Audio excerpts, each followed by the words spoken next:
Hello and welcome back to KD's Business Tips. Glad to be with you. In this video, we are talking about the shares of a business corporation. The types of shares are very important. Now, first thing you need to know is there's public corporations and private corporations. But both public and private corporations both have shares. Just when we talk about public companies, we call the shares stocks, stock trading, and so forth. And when you're talking about a private corporation, you usually talk about shares. Very similar. The shares are the percentage of ownership in the company. Now, there's different types of shares. There's common and there's preferred are a very important distinction. Common shares are your main shares of your corporation that's used to own and control your corporation.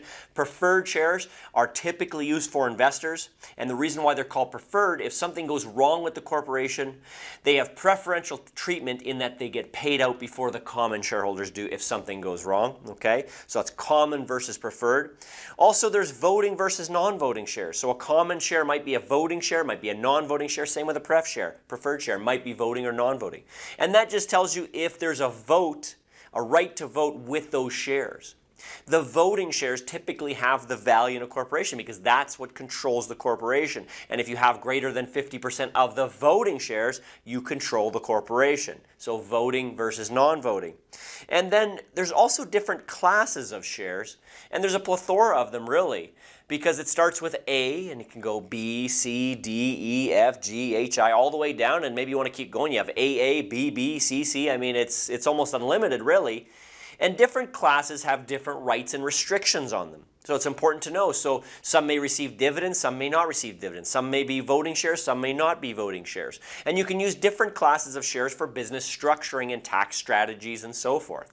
So very important that you understand there's different classes of shares and they're issued for different reasons. Not going to talk about this video, yet for another video. And one last thing very important to understand, that there's a difference between the amount of shares the corporation is authorized to issue and what they've issued. Shares are held in the treasury of a corporation, and at the beginning when you first set up your corporation, maybe you're going to have 100 Class A shares, for example, voting. So you take those shares, 100, but maybe in the corporation it is allowed and authorized to issue up to 1,000, but you only took 100. Maybe it's unlimited authorization. So what the corporation is authorized to issue from the treasury, which what's actually issued, are two different things. So always know that you have to look at the articles of incorporation to know what's authorized. Any questions, as always, we'd love to ask them. We'd love to answer them. Please ask them.